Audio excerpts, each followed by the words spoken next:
Introducing Executive Vice Chairman Paul Hart.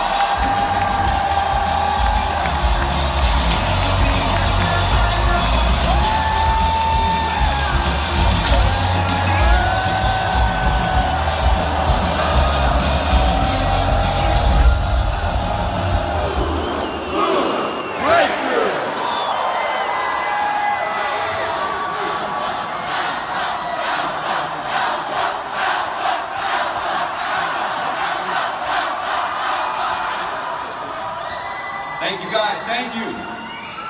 Thank you everybody, thank you WFG for giving me the privilege to speak. Thank you Team Alpha, our brand, our hierarchy. Thank you for Team Pinnacle, Team Legacy, and all the leaders. Hey, we're excited.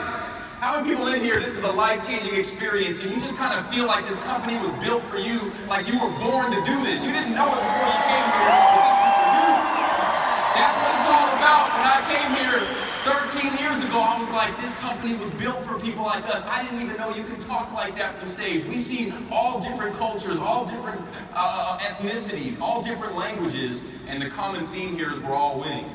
And I just want to share with you guys a little bit about my story and then a couple of ideas on kind of what inspires us every single day. But I would tell you, all the leaders up here, nobody here is a self-made millionaire. We're all team-made millionaires. And how awesome is it to have success with your team and grow together and everybody has fun together. And like Eric Olson talked about last night, helping other people is going to help you get to where you want to go. But I remember my first job.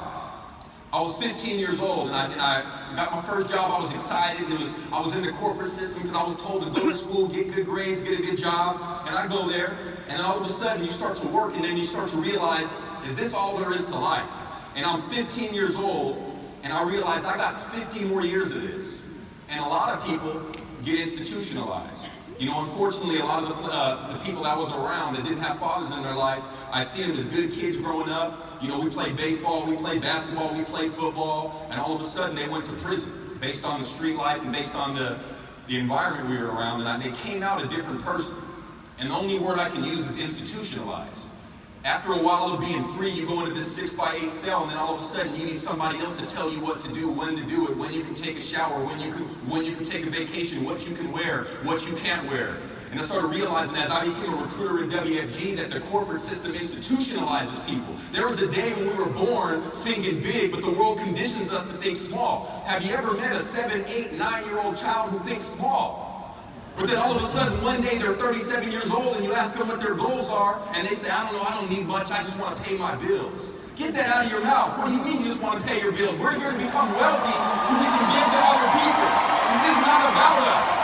We got to start to realize this is not about us. Once I started realizing that thinking about me and paying my own bills was a very selfish thought, I started realizing I got to keep on going because it's not about me, it's about creating generational wealth. And there's beautiful kids in other countries that don't even have a well of water to drink from. They don't have healthy food. And I'm going to sit here and worry about keeping my cable bill paid and I can't get after this thing to give to other beautiful families. This isn't just about us, guys. I hope you realize that at this convention. And I didn't sign up for that. And I think we got a lot of different cultures here, but I just want to bring you into the first form of labor in America was forced labor. And it was called slavery. You understand what I'm saying? And I looked at hundreds and hundreds of years of my family and my ancestors, and we're still at square one. After all these generations, and this one company gave me a chance after one lifetime to go build generational wealth that hundreds and hundreds of years my ancestors couldn't even do. And I'm not going to sacrifice that and take it for granted. And you know what I started to realize?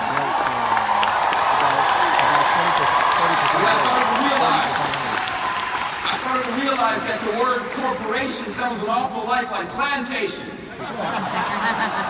And I was 15 years old, and I remember this in the history books. The word salary sounds an awful lot like slavery. They pay the position, not the person. And I started thinking, nobody even realizes it. I was reading a quote by Harriet Tubman, and she said, I've helped free thousands of slaves, but I would have freed thousands more if they had only known they were slaves. How many people are recruiters and you understand exactly what she meant hundreds of years ago? They don't even realize it. They don't even realize it. We get it though. We understand. The secret to slavery was to not let people even know that they were slaves. So they'll keep on doing it and they'll raise the next generation and do it over and over again. And then we see these employees and they're getting paid less than what they're worth because you will never make what you're worth at a job. Job just over broke, a jail operating as a business. It's the corporate prison system. It's just reinvented itself and history will repeat itself if we don't study what happened in the past. The word manager sounds an awful lot like master. See, the new slavery is keep people in debt. I started to realize as I was going to school, they were turning me into a revenue system for the internal revenue system. I was a tax generator. And then I go to a corporation and I buy products that I don't even need. And then we find these precious families at 65, 70 years old with their pockets inside out. They made millions of dollars, made $1 million or so, 1.5 in their whole lifetime and have absolutely nothing to show for it. And I started thinking, man, I'm not going to sign up for that. I'm not going to just sit there and take it. I'm going to fight back. You understand? If they hit me, they're going to wake up with bruises. See, the world is a big bully, but they only bully people who don't fight back. You can't just lay over and take it, man. You got to fight back. You got to realize, freedom isn't free, guys. Freedom isn't free. You got to fight for our freedom. And we got to do it every single day like warriors. Then I get invited into WFG, and I see the Underground Railroad. And I see Charlie A, and I see Hart, and I see Ed Milet, and that's the Denmark Vesey, that's the Nat Turner, that's the Sojourner Truth, that's the Harriet Tubman. I started to realize we're building the Underground Railroad to set all these captives that don't even know they're captive. We're here to set them free. And it's bigger than us.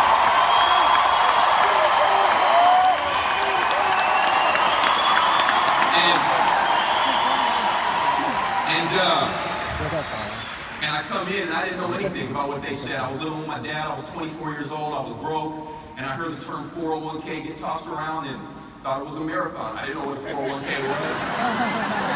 Didn't know anything. I didn't even have a bank account when I come to the meeting. I didn't even know how to tie a tie. I heard them throw around the word mutual fund, and I thought mutual fund was something you did with your girl on the weekends. I didn't know what it was. I signed up for that though. I hear them say the word stud. And I can only imagine if I went to my neighborhood and called one of my friends studs. We about to be fighting. You don't just call somebody a stud where I come from, man. You about to be fighting. I hear them say awesome, and I thought, awesome? I've never used that word a day in my life. I see high fives. You know, we used to give dap, and I'm giving high fives. And I'm like, this is kind of weird, but I don't know. I hear the term. I come here and I hear the term, you got to sell out. And as a black person, you realize we're not supposed to sell out, right? I'm like, everything here. It feels good, but I don't know what they're saying right now. And then eventually a week goes by, 2 weeks goes by, and you're like, man, call me a stud, man. Tell me I'm awesome. Just give me a call, man. I'm gonna sell out to this thing. And then WFG becomes who you are. And WFG, guys, is like, you ever go to a fairground where they have those mirrors, and if you're kind of big and stocky, it makes you look long, you know, tall and lanky? Or if you're tall and lanky, you can go to a mirror and it makes you look thick and stocky. Have you ever been to one of those fairgrounds? All right. Well, that's not WFG. All right, WFG is in the hotel room, or like a woman's compact, where you turn that mirror around in the hotel room and it shows you every imperfection, every single pore, every bit of acne. So you're about to find out about yourself in WFG. WFG is about to break you down, and then we're going to build you up to be the leader you're supposed to be. I'm a product of WFG. I'm a product of our leadership. Man, I feel so privileged that I seize the opportunity. So many people see it, but so few people seize it. And you guys were all here. It's not what you look at, it's what you see. And I came to that BPM and I said, I'm about to change my life here.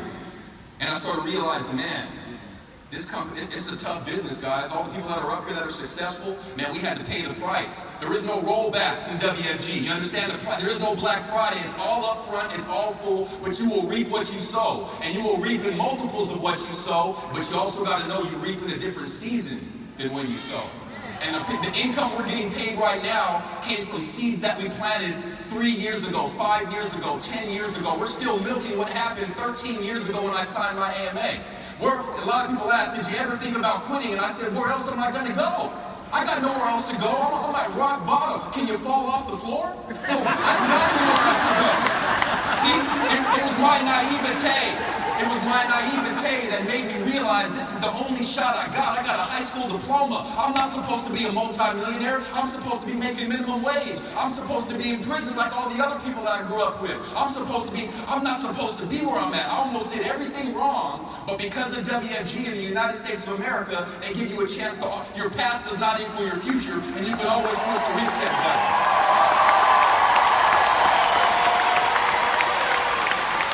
And I started to realize, guys, this is a crusade.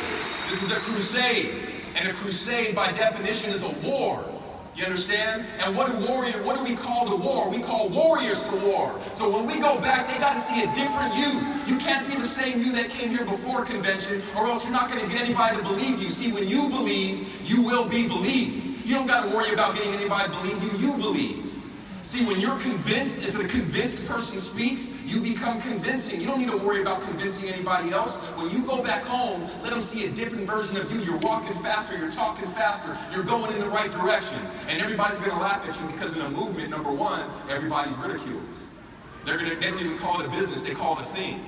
Are you still doing that? You gotta go to meetings every Wednesday and every Tuesday, and you still going to all those meetings? Yeah, I'm going to meetings. Are you still going to the plantation Monday through Friday? With no ownership? See, when you're right when you go in, if you got truth on your side, and you're right when you go in, it doesn't matter what they say. You still got truth on your side, and you're right when you come out.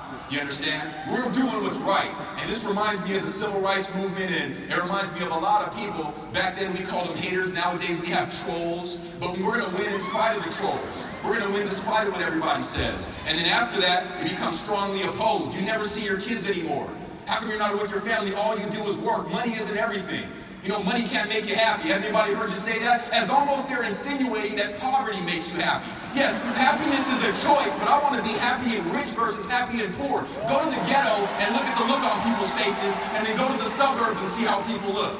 Even the dogs in the ghetto are mad at you, man. Get me out of here.